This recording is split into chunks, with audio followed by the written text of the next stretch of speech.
Halo teman-teman, kembali lagi bersama Adit.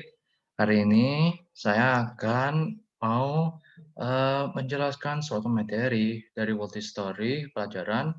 Nah, materi ini tentang Renaissance. Nah, biar saya mengasih sharing tentang Renaissance. Ya, sebentar.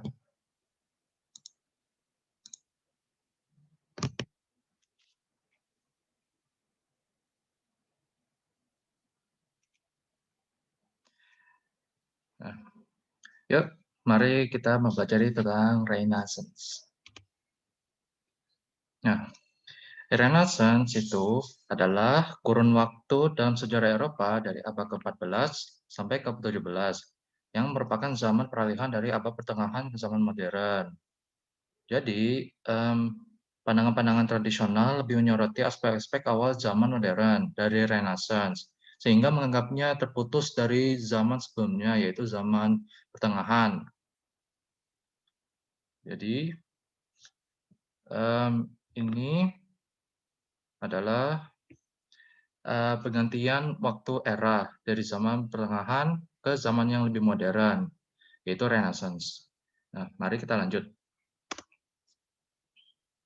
Nah, ini sejarahnya, latar belakangnya, yaitu sejarah Renaissance muncul karena berbagai faktor. Di antara lainnya adalah gerakan kultural pada awalnya merupakan pembaruan di bidang kejiwaan masyarakat di kegerajaan di Italia. Pada abad pertengahan abad ke-14 berakar pada cita-cita keksatrian abad pertengahan yang menginginkan kemewahan, kemegahan, keperkasaan, dan kemasyhuran.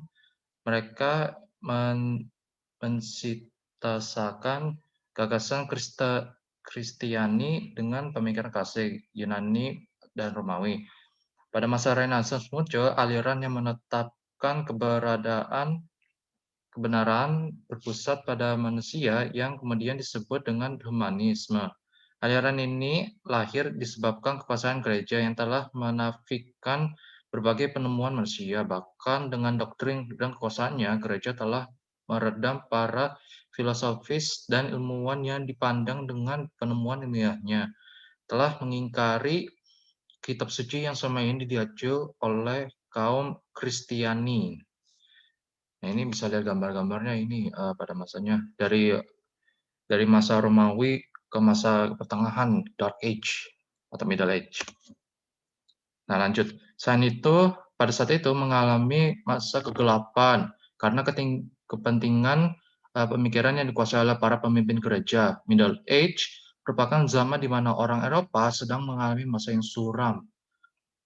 Berbagai kreativitas itu sangat diatur oleh gereja. Pemikiran pada abad pertengahan diatur oleh gereja, termasuk ilmu pengetahuan, seperti kasus pembunuhan Kopernikus mengenai teori tata surya yang menyebutnya bahwa matahari itu adalah pusat tata surya, tetapi bertolak belakang dari gereja, sehingga Kopernikus dieksekusi oleh perintah gereja atas nama imam.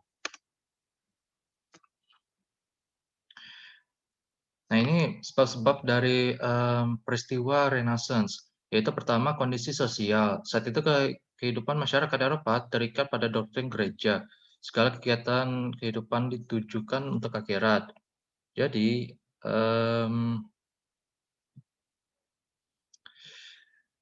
kondisi sosialnya itu masyarakat kehilangan kebebasan untuk menentukan pribadinya dan kehilangan harga diri sendiri untuk masing-masing orang.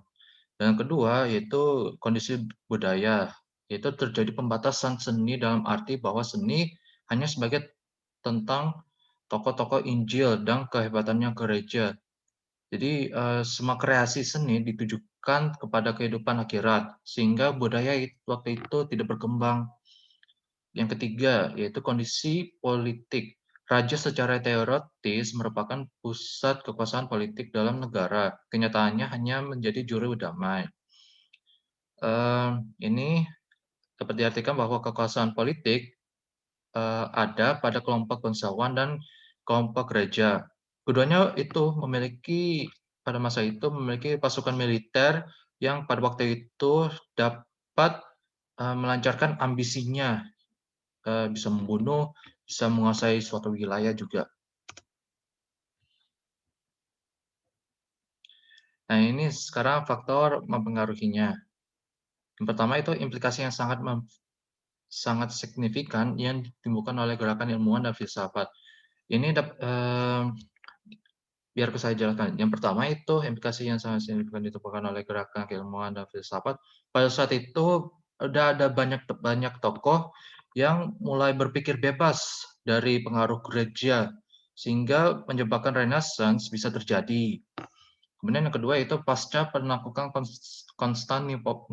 Konstantinopel oleh Turki Utsmani, terjadi migrasi pada para pendeta dan sarjana ke Italia dan negara-negara Eropa lainnya. Kemudian yang ketiga itu pendirian berbagai lembaga ilmiah yang mengajarkan ilmu. Nah, pada masa Renaissance itu udah berbagai macam lembaga ilmiah mulai berkembang dan mulai banyak jumlahnya. Karena pada masa itu udah ada banyak pemikiran-pemikiran yang bebas. Nah, sekarang nama-nama tokoh. Nah, ini yang pertama yaitu Leonardo da Vinci. Leonardo da Vinci itu adalah seorang arsitektur, musisi, penulis, pematung, dan pelukis Renaissance Italia. Leonardo terkenal karena lukisannya yang piawai seperti Jamuan Terakhir dan Mona Lisa. Yang kedua yaitu Michelangelo Buonarroti. Michelangelo Buonarroti adalah seorang pelukis, pemahat, pujangga, dan arsitek zaman Renaissance. Karyanya yang dianggap terbaik adalah patung David, Pieta, dan fresko di langit-langit Caspel Sistina. Kemudian yang ketiga, Raffaello Santi. Raffaello Santi atau Sanzio adalah ahli lukis dan arsitektur yang terpelajar Itali dari kota Firenze pada masa High Renaissance. Raphael dikenal dengan gaya lukisannya yang begitu kontemporer. Lanjut. Donatello adalah seorang seniman dan pematung Italia dari Firenze pada awal abad Renaissance. Ia menggunakan tipe khusus dalam teknik mematung yang membuat karyanya terlihat begitu sangat nyata, seperti Michelangelo. Kemudian yang kelima itu Fra Bartolomeo. Fra Bartolomeo adalah seorang pelukis tema-tema religius terkenal pada zaman Renaissance Italia. Ia memperoleh julukan Baccio della Porta karena rumahnya yang dekat dengan porta atau gerbang San Pier Gattolini. Dan terakhir yaitu Galileo. Galileo adalah seorang astronom, filsafat, dan fisikawan Italia yang memiliki peran besar dalam revolusi ilmiah. Salah satu karya Galileo adalah Asarius. Itu berisi tentang rumus-rumus fisikawan, astronomi, dan matematika yang pemikirannya begitu luas. Sekarang lanjut.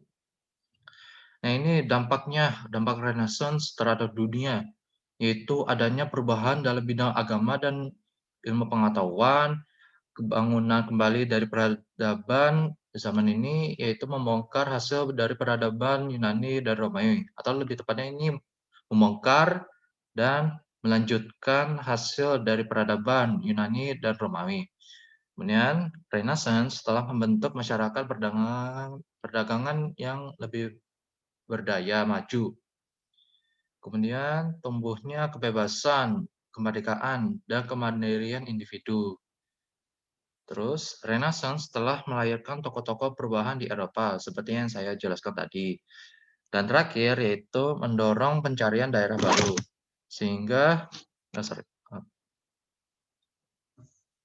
Sehingga berkobarlah era penjelajah samudra. Nah ini, pada masa Renaissance lah, mmm, era penjelajahan koloni udah dimulai pada waktu itu. Nah nah, itulah penjelasan dari saya. Semoga ini bermanfaat, kepada kalian yang sedang belajar, World Story mengenai Renaissance.